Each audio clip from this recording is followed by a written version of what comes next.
Welcome to the Money Made Human podcast. It celebrates at its heart the work of credit unions and their vital role in enriching our lives and communities. Brought to you by First Class Credit Union, each episode features insightful discussions revealing the meaningful impact that can be made through economic collaboration. Mostly, it's a collection of compassionate conversations about navigating life and the individual journeys we take. This episode features sensitive themes and topics. If you're affected by any of the conversation, links to available support will be included in the episode description. We're trying to make money more human, so be kind to yourself as you go forward. Thanks for listening. Hello members, hello friends. Welcome to Money Made Human, a podcast by First Class Credit Union. We're delighted today to be joined by leaders from the illegal money lending sector from across the UK and to have people representing Scotland, England and Wales. You may be affected by some of the information that you hear today, and we will signpost information and strategies and next steps that you might be able to take should you need help. I'd like to welcome John, Cath and Ryan from the illegal money lending units in Scotland, England and Wales. Guys, thanks so much for joining us today. Thanks for having us. Hello. Yep. We appreciate it very much. Can I start off by asking, what is a loan shark? What does that mean? This is where we all look at each other, isn't it? We all know the answer to this question, but I think, yeah, Gath, yeah. I think I'll let ladies go first in this one, but yeah, absolutely. I think, Cath, I don't know if you want to jump in. I will do. So what is a loan shark? A loan shark, legally speaking, is someone who lends money without authorization. So if you want to lend money as a business, you've got to get permission from the Financial Conduct Authority. If you don't have that permission, you are a loan shark, and that is a criminal offence. Mm-hmm. But in reality, they tend to act in certain ways. So they won't give people paperwork. They won't tell you how much you owe. They won't tell you what interest they're going to charge you. And they'll ramp up the pressure in terms of threats and intimidation to make sure you carry on paying. Mm-hmm. So, but I guess when I think of loan shark, you could potentially think about it as someone on a street corner, but it might not look like that. What could it look like if you're someone operating and illegally lending money? Who could that be in society today? I think it could be anybody. I think that's the key thing. I mean, mm-hmm. You described the street corner. When the teams first started, that was a lot of how it happened back then. It was very much the old-fashioned benefit system where it was the benefit books, everyone had their benefit day and they stood outside the post office. And some of my colleagues will probably think those were the halcyon days because it was a bit easier to figure things out. As times moved on, with technology moving on, things are a lot different now. So you will see people, see people that are based in communities who will have been lending in that community for a long, long time. But you'll also see people lending on social media. You will also see people using technology to enforce repayments. You will see things that really would surprise you in terms of who the type of lenders are. I mean, all of us have seen people from professional backgrounds, like people from the medical profession, people from sectors that are supposed to be there to help people. It really is such a diverse a diverse area of people lending money. Mm-hmm. I mean, we've really recently had a case where the loan shark was 84 years of age. And she'd been operating for some time, and she was able to intimidate her victims into paying to the point where they wouldn't leave the house. We've had cases within a church group, within a faith group. So it is, like John said, a wide variety of people. It's actually very rare. It's that quintessential thug that you see on soap operas and TV shows. Yeah. And I guess for the people that become trapped in these types of loans, it can be a really painful experience for them in so many different ways. Yeah, I always say there's kind of two issues with borrowing from a loan shark, two main ones. The first is a kind of financial issue because loan sharks don't care. They don't care if you can afford the loan. You know, lady I'm working with at the moment, she earns £1,083 a month, and the loan shark's taking £900 of that. You know, they don't care that that leaves her with no money to feed her kids. They don't care. You know, we see people where they've borrowed 6,000, paid back 58,000, borrowed 10,000, paid back. You know, it gets silly numbers, and the interest rates become a bit meaningless. So the problem with loan sharks is if you are borrowing from them, you will pay them before you pay your rent, your mortgage, your council tax, or anything else. So then you can end up in all sorts of debt with other people as well as the loan shark. But the other issue, well aside from the sort of financial one, I think, is what it does to people. So it impacts people's mental health, it impacts their sense of well-being, it impacts their family, the dynamics. Quite often people have told nobody about this debt, so they're completely isolated, and the loan shark just chips away at their self-esteem. You know, well, I lent you money when no one else would, so you owe me. You know, and they threaten to shame them on social media, they threaten to tell their partner about the loan, and it means that people really do suffer in every which way, financially, emotionally, and sometimes physically as well. And it does have such a huge impact on their lives. And I think just to add to that, as Cath was saying, the impact and affected others is something that is it's so impactful, because most people will not have said to their close friends and family they borrowed money from someone. They won't ever have shared that. Then there's that moment where they have to go to the family mate, their friend, their family member, those closest to them, and say, I've borrowed money from a loan shark, and all the shame that comes with that. And loan sharks use that element to try to enforce payment, as Cath rightly points out, of all the things that they do. It's the fear and the shame that is a big driver in not getting people to come forward and report, but also from loan sharks being able to keep people under the thumb. How did they counter that? How is the pathway out of that? And is there one? Is there a pathway out of that?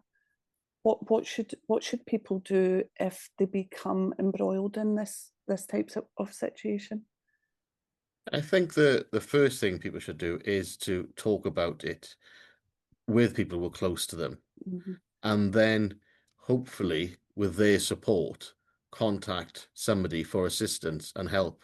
Now we're set up, across the three nations, we're set up to deal with these, but the big element of our offer that we offer is the support element. We offer a lot of support to victims to get themselves back on their feet, but there's not an awful lot that we can do until we can take that loan shark out of the equation. And it's amazingly, once somebody does come forward, how quickly we can act on that, to the point where that we've all dealt with cases where it's almost been instantaneously, within days. The team's going to react quite quickly, operate very quickly. Loan shark is no longer an issue. You can start getting your life back together. But it's taken that step, and it's the biggest barrier coming forward is that peer pressure element. We've seen time and time again people not wanting to come forward because of that embarrassment, because they're afraid of what people will think about them. It's actually more of an issue for people coming forward than the threats from the loan shark of violence. That peer pressure element is huge. See where you talk about violence, Ryan, what has that looked like for some of the people that you've been able to help? Has that been serious? Has it been hugely traumatic? We don't tend to see that in Wales, that level of violence.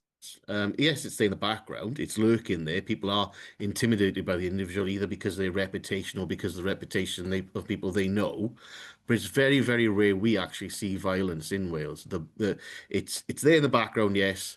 But people, I suppose, know to be, if they do owe that person money, they'll make sure they pay. But I know Cath has had much more violent cases in her neck of the woods. But for us, very, very rare do we see the violence. And very rare do we see any repercussions after people report a loan shark. People are always worried, there will be repercussions. It's very rare. I mean, we have got the ability to move people from where they live. But I'm in 13 years of working with the team, I've had to move 4 people, and only 2 of them is for risk. The other 2 for more quality of life issues. I think in terms of the violence, we have had cases. So we've had a couple of assaults, and that, not to belittle them, but the majority of what we see is more coercive control.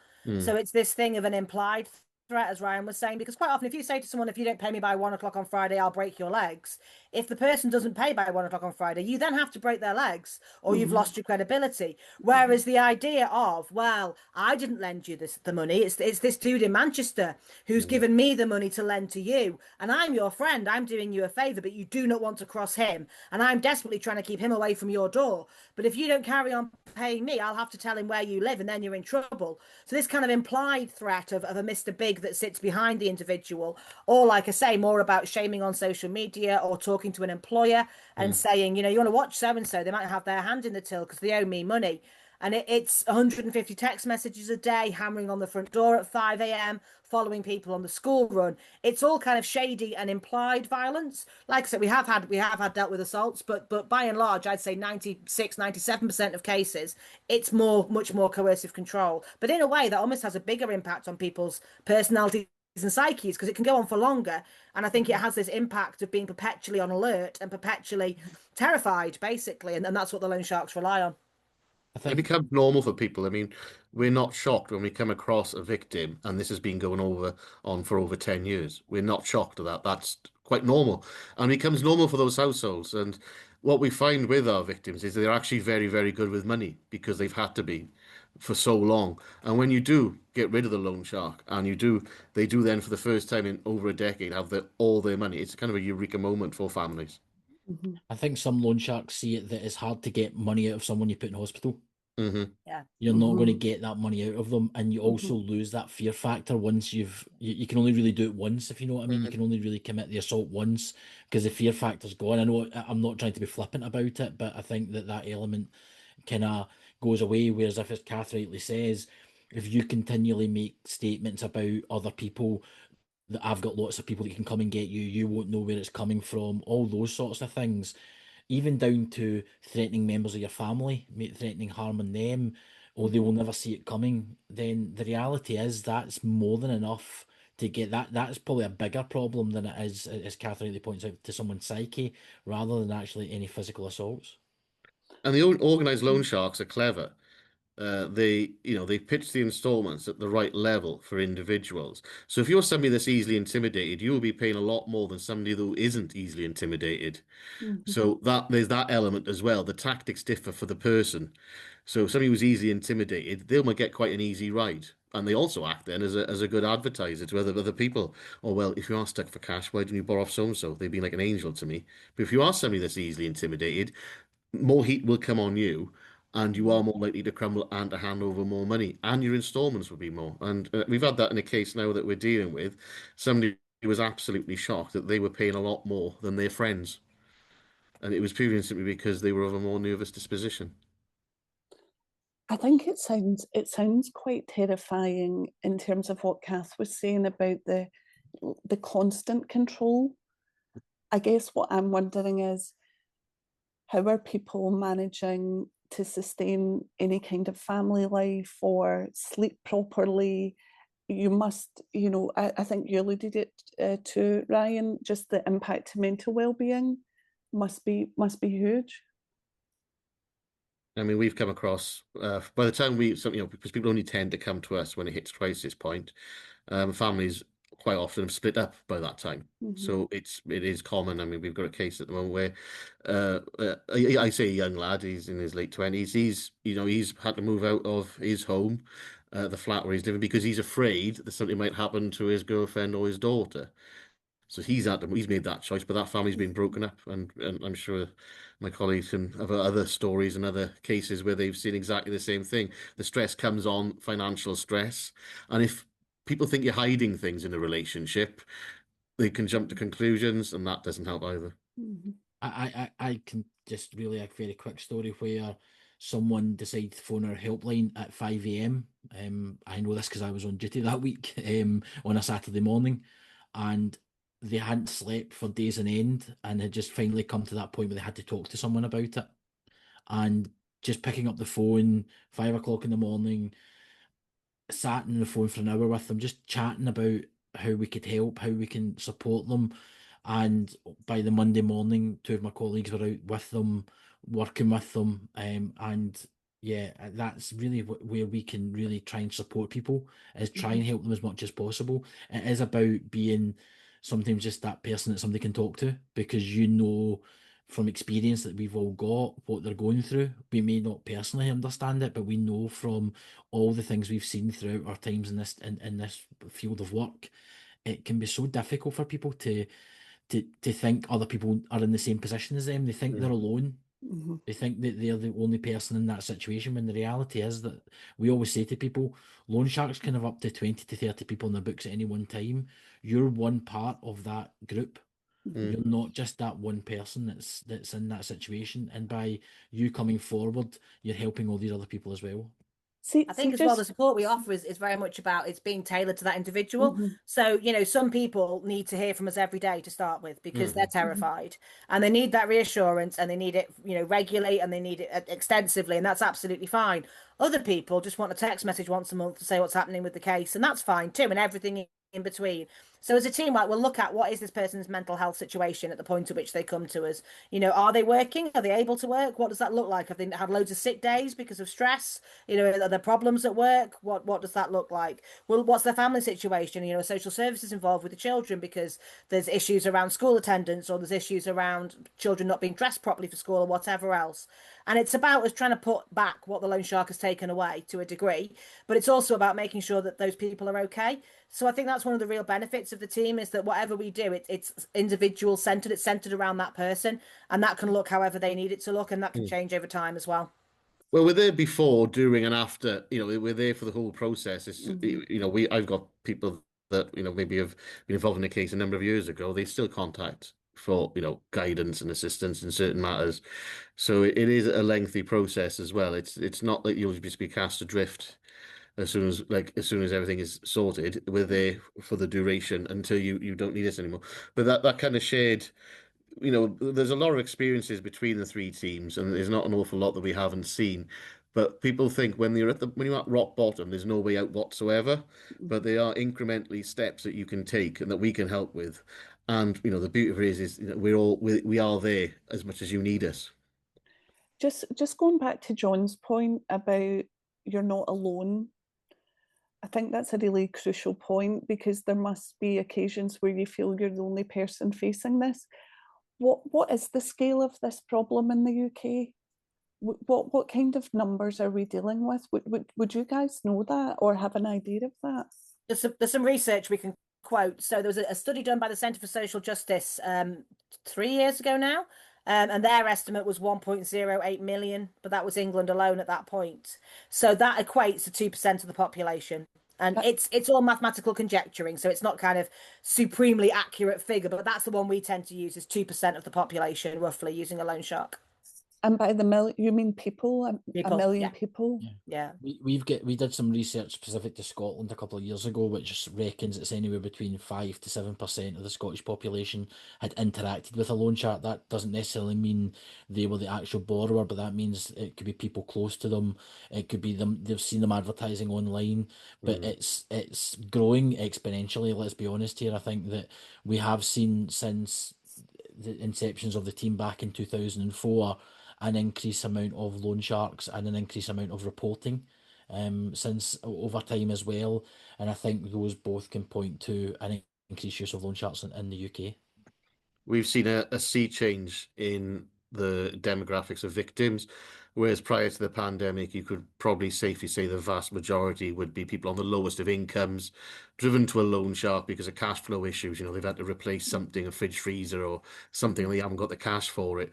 But what we're seeing post-pandemic is it's people in work, people who are paying for essentials. So, oh my God, I need to pay that bill. And that's why they go into a loan shark. I need to pay the rent.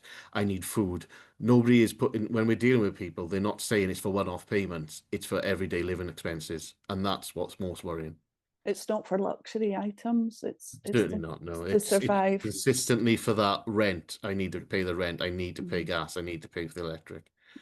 It's very rare now that you see someone borrowing for want. It's now very much people borrowing for need. Back when I first started with the team in 2008, we did have a few cases where people were borrowing in lieu of saving, but that's certainly not the case now at all. I suppose it comes back to this difficult point that if you don't have an agreement, you don't have an end date, you don't have a term, an interest rate perhaps. So it becomes almost like perpetual debt. And no consumer protection either. If you take out a loan with a legitimate company, there's all sorts of protections about how they have to behave. They have to abide with consumer duty and all sorts of other things to make sure that if you do start struggling, they work with you in a certain way that's helpful and useful and productive. Whereas loan sharks don't have any of those qualms. They don't have to comply with that because they're operating illegally. So that's where as well I think people fall down. As well as not having the contract, you've also then not got the consumer protection if something does go wrong. There's also, I think, different expectations of what a victim is expecting and what the loan shark is expecting, because the victim thinks they're entering into a contract, specific installments, specific payments over a specific time. But the loan shark, that's not, they want to turn them into a cash cow, an income stream. So they'll know when there'll be a time when you can't make that installment because the installment's high enough that you're going to miss it. And then there will be a penalty point, a penalty clause, double bubble, whatever it is. The idea is you never finish in paying off that loan. And there's that Stockholm syndrome time it kicks in then, because there will be times when they will throw you a bone. Actually, I know you're stuck. Don't worry, I'll get it next week or next month. But there will be repercussions for that. They will always have extra, and you never know. And by the end of it, people, like I said earlier, it becomes normal. I'll just hand this money over now. And there's an element of that as well, as Ryan said there about the kind of Stockholm syndrome type thing. There's also the element where people think because they've borrowed money, they have to pay it back. That they just that it's the right thing to do. They ultimately borrowed that money and they should pay that money back. As Ryan rightly points out there about the changing of dates and things like that, the vast majority of loan sharks will start out very nice, very friendly, telling you when to pay back, what your repayments are. Yeah, just come round next week with the money and telling you what it is, and then set out to trap you. And then going back to Cath's point about coercive behaviour, it then becomes more about a lot about financial abuse and things like that, where they're taking advantage of someone's circumstances to coercively control every aspect of their life, because they will have to pay back the loan shark first before they do anything else. And that then becomes more about, and we've seen cases where people have made people default to force them into certain situations, whether that be for sexual exploitation. We have seen cases where that's happened, and I think we have to be aware of what people's circumstances are when they go into it and what they end up being when they're in the situation of borrowing and repaying. So it could ultimately lead to criminality as well, that the borrower hasn't ever participated in before. Yeah, most loan sharks are not just involved in loan shark, and they're involved in other criminality as well. And a lot of times, if you've missed installments, you've got to do jobs for them. So we've seen it where victims are looking after stolen goods or looking after drugs or other criminality that they get involved in also, because of the lack of resources, the lack of finances there. Other types of criminality might start sleeping into that household. So petty theft, that type of thing. So yeah, it can work in both ways. We had a loan shark who would actually drive people to the Trafford Centre in Manchester, and he'd give them a shopping list, and then they could go and shoplift. And then the deal was that 10% of the value of the goods that they stole came off their debt, in inverted commas, to him. So he would actually sort of facilitate the criminality of actually driving people to the place to shoplift to get goods, which he would then sell on at a massive profit while taking none of the risk of actually stealing them from the shops himself. And we've seen cases where people have been forced into things like prostitution, where people have been forced to grow cannabis, for example, in lofts, who have been forced into, as you rightly said, Gayle, about into criminality that they've never been involved in before. These are people that have never been involved with the police at any time, and all of a sudden now are in a situation where not only are they getting pressure put upon them by the loan shark, but are committing criminal acts that they've never ever seen in their life before. It just feels life-changing. It really does. It feels like there's huge consequences. I can't help thinking about the statistics around there might be more than a million people involved in this, and the ripple effect to society as well.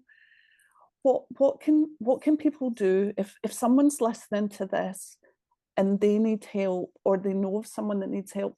How can we help them? How can maybe the credit union sector help them as well? I think that's a secondary question, but what should they do first? I think it's that conversation. So we all run hotlines that are staffed and manned by one of us. We don't use call centers or answer machines or anything else. So they'll get a real human being who knows what they're talking about.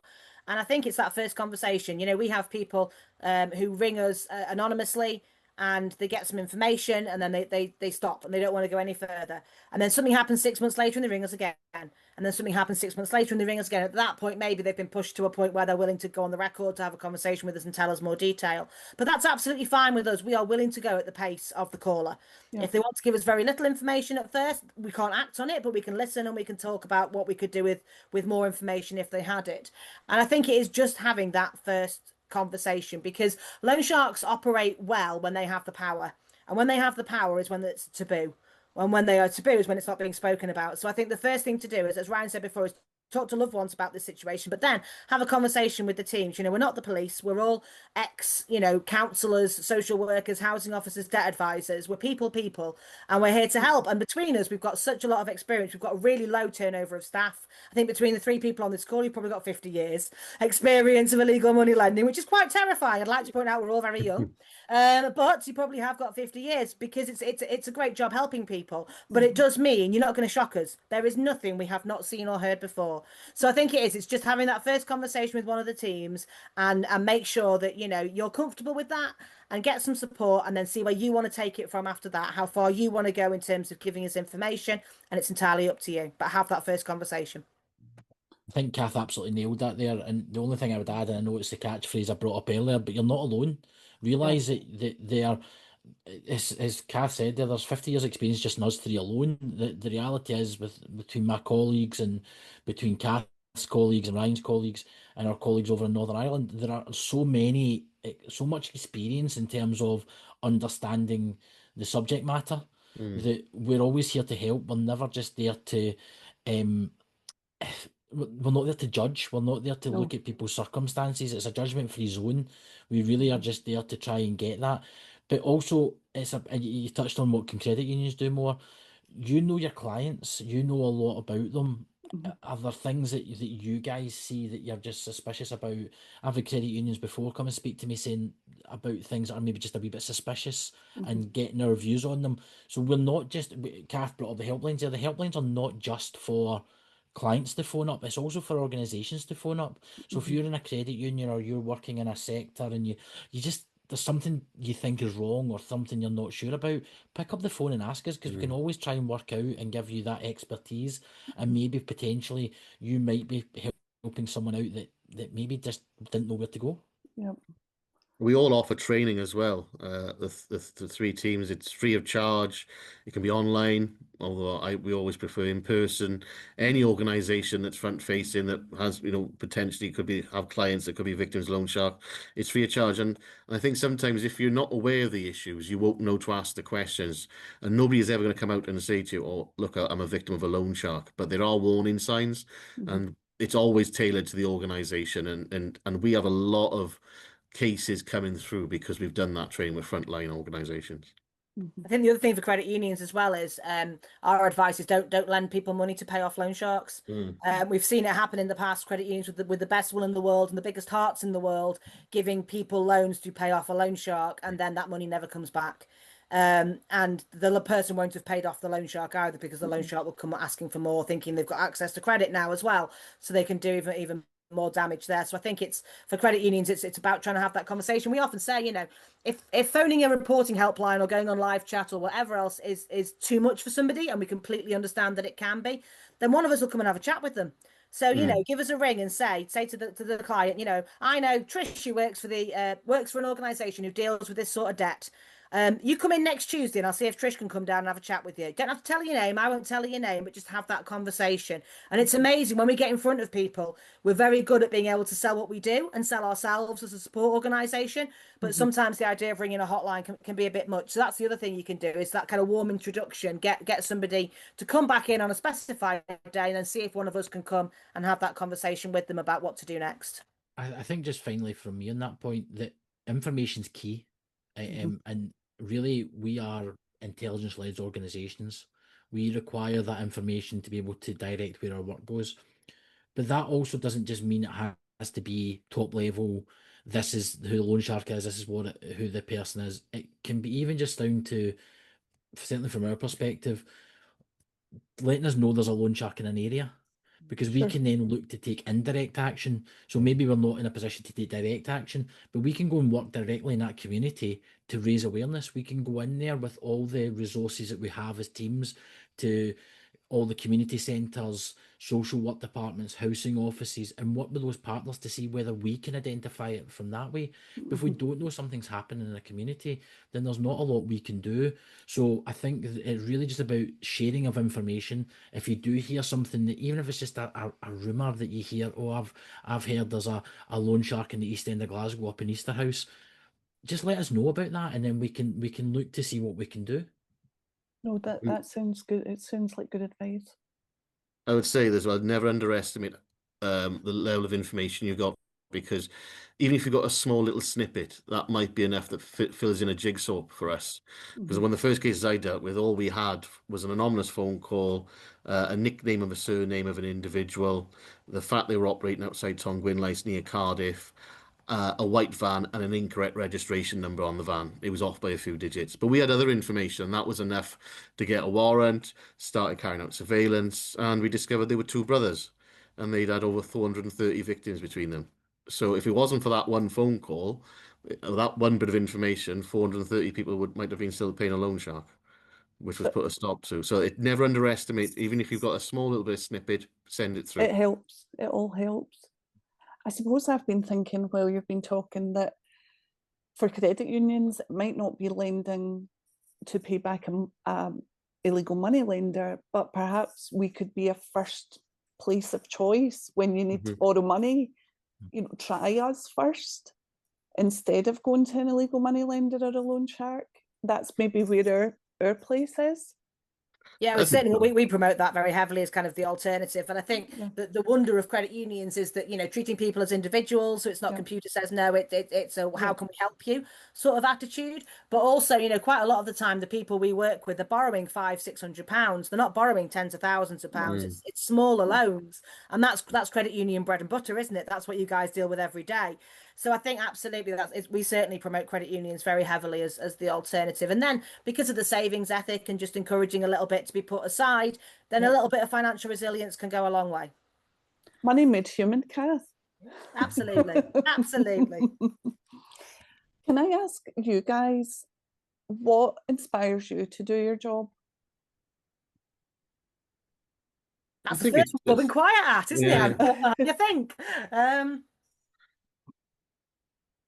I think for me, when Cath hit the point earlier on about how we've all been here quite a long time now, and I think what drives you is to make a difference every day. I think that we know that people are in such vulnerable circumstance, but when you see the kind of relief on their face when they talk about it and know that someone's listening, it does make a big difference to you. And I think that you want to ultimately make the change.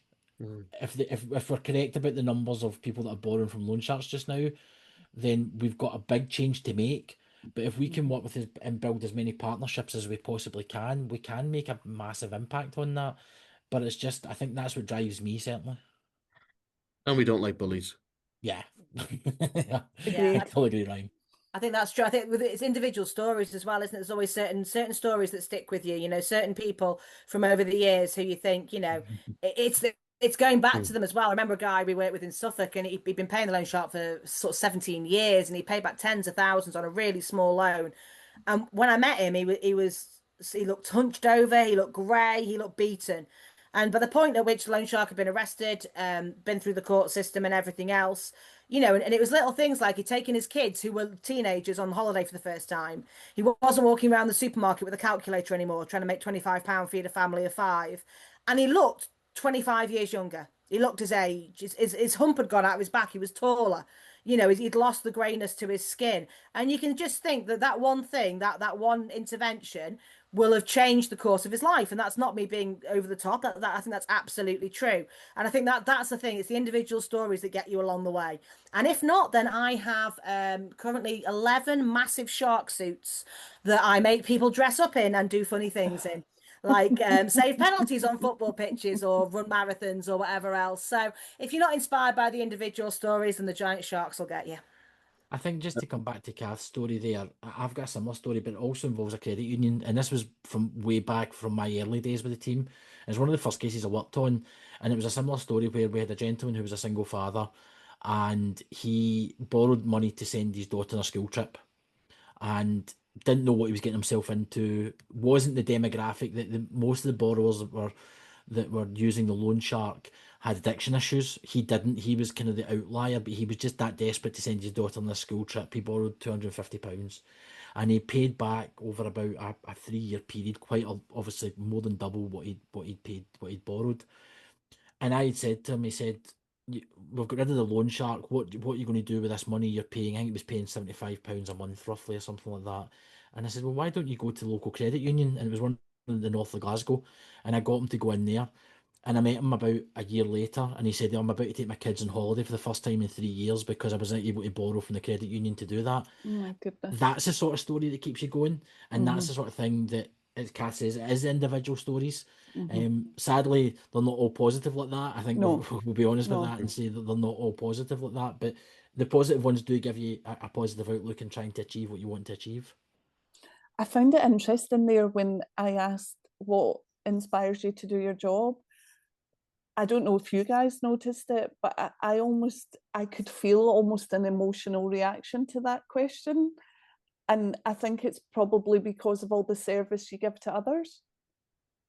You know, that it sits with you. These stories must sit with you. I think you can't walk away from it. I think that when you're when you spend as much time as what we have in this job, you can't forget that the stories. You can't forget some of the things you're told. I mean, that story I told you is from 2008. I mean, I couldn't tell you what happened for dinner last night, but I can tell you what happened back in 2008. And I think in some ways that those are the things that do drive you. And I think that it does make you want to achieve more and make more effort and do as best you can, really. It's like they say, not all heroes wear capes, you know. You work with victims and you know, and they've got families and they're doing the best for their families, and the stoicism and the bravery that goes with it. And then when you sit across the loan shark and they're crying their eyes out, and you're like, well, after all the people they've been through and how brave they are and what you've put them through, and you were sitting there crying because you've been caught. And it happens time and time again. Guys will back me up. How many loan sharks are in tears when they're being interviewed? It's unbelievable, the level of cowardice. It's bullies, isn't it? It's what you said before, Ryan. It's the, all mouth and no trousers. And it's so easy for us to say, but that's what we see time and time again. And, you see these people in absolute fear of individuals who, aren't what they purport to be. They're not the Mr. Big. They're not the person that should be feared or anything else. And that's a hard message to get across. But when it works, it works. I think it's a really easy job to get passionate about, to be honest. I think, that the level of help we provide to individuals, the impacts you have on communities, and I think the bully analysis is absolutely bang on. That I'd worry about someone who couldn't get passionate about this job, to be fair. Yeah. What are the consequences for someone that's doing loan sharking? Prison? Sometimes. So the actual criminal offence is a maximum of 2 years in prison and/or £5,000 fine. We prosecute for every offence that we find. So we've prosecuted for assault, blackmail, GBH, rape, kidnap. Money laundering always goes hand in hand. Yeah, absolutely. So the sentences can be higher. Sometimes you'll get a suspended sentence. I always say there is a spectrum of loan shark. If you've got someone lending on an estate charging 40% interest to 12 people, not really threatening them, they're going to get a suspended sentence, that they're not going to go to prison. If you've got organised criminals lending to 400 people, charging 130,000% and threatening to break legs, they are going to go to prison, and they should be. And there's everything in between. So the biggest one for me as well, there is proceeds of crime. So as well as pursuing the loan sharks through the courts, we will then look to strip them of their assets. And as my old boss would say, take away their shiny things. So, we'll freeze assets and we'll look to go through the courts and get that money back to communities. I suppose I wanted to come back to you guys again to say this podcast, our ethos, Money Made Human, we're really keen to understand that people are human, I think what's really come across today is that the service you offer, the helpline you offer, it's non-judgmental. There's no shame, and we need to talk about this more. But I just wanted to ask you a personal question about your career journey and getting to this point. Who or what's informed the values that you operate with every day? You know, because I can see the passion and integrity, but how has that formed? Because I think that's really important, because that's driving what you do every day and helping so many people. I think we're all think- really nice people. So my career journey is I started off working in social housing, and I then went to work for a local authority for trading standards, looking at sort of community projects, working with people who've been scammed, and then came to the England team to sort of set up the liaise function, we call it, which is the support side of the team in 2008, and I've been here ever since. And I think that it's always been a sort of public service thing. My parents both teachers, so I probably had that indoctrinated in me from a young age. I'm also the stats geek on the team, and my dad's a maths teacher, so that probably wasn't a choice that I had either. So I think it's a bit of kind of your upbringing and also a bit of where just where you end up. I did what a lot of people did and left uni and didn't have a clue what I was going to do, and found a job covering mat leave in a social housing provider and went from there. But I'm also, as I know John is, I'm on the board of directors for a credit union as well in England, and I think because we work so closely and because I think the credit union sector is so necessary and so underknown, if that's the phrase, across the UK, that's the flip side of it as well. Because I think if you're dealing with the nasty end of credit day in, day out, what you want to do as well is help promote the good end. Yeah, no, totally. What about yourself, John and Ryan? What or who's informed your values?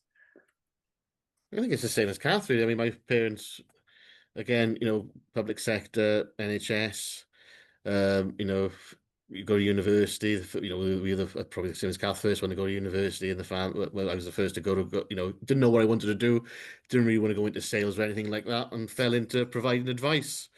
And then picked this job when something else fell through, and I've never left. You become part of the furniture eventually. It's very strange. It's like Cath said, you don't lose many people. People tend to retire, but they don't move on to other jobs. Mm-hmm.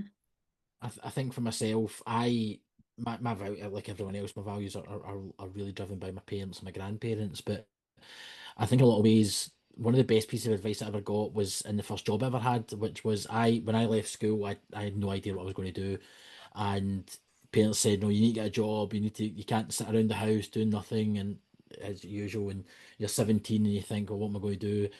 And I got the opportunity to go and be a skill seeker, which is now a modern apprentice, but I will use the term as it was back then, a skill seeker in a social work office, just outside Glasgow.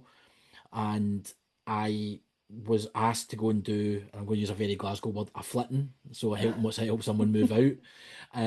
So I was asked to go and help one of our clients to move out their home with their kids. And the social worker in the van said to me, he said, listen, this house is, do not go in and judge them. They live their life the way they live their life. Mm-hmm. Don't go in there and think to yourself, because the house is manky, the house is smelly, because of all those things, that they are not worth your time. Mm-hmm. And that's always stuck with me, that piece of advice. I can even tell you who the social worker was that said that all those years later, because it's always stuck with me. And that's really driven where my value comes from, in terms of not trying to judge people, what their circumstances are, what's happened to them that's led to them being in the situation that they are. We're just here to help them. And ultimately that's what we want to do. I love that. Guys, I think what's really shone through for our members and other people that might hear this is that there's great people at the end of that helpline that can help.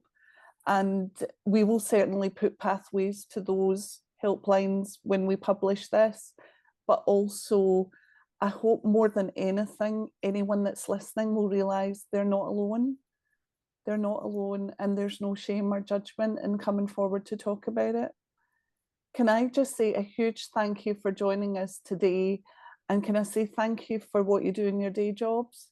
It's really important. Thank you too, the same thing. Thank you. Thank you. Really appreciate talking to you. And thanks for joining us on Money Made Human. Thank you. Thanks for listening to the Money Made Human podcast. We're grateful to spend time with you and hope you enjoyed it. If you want to join a credit union, choose us. With love, until the next time, First Class Credit Union.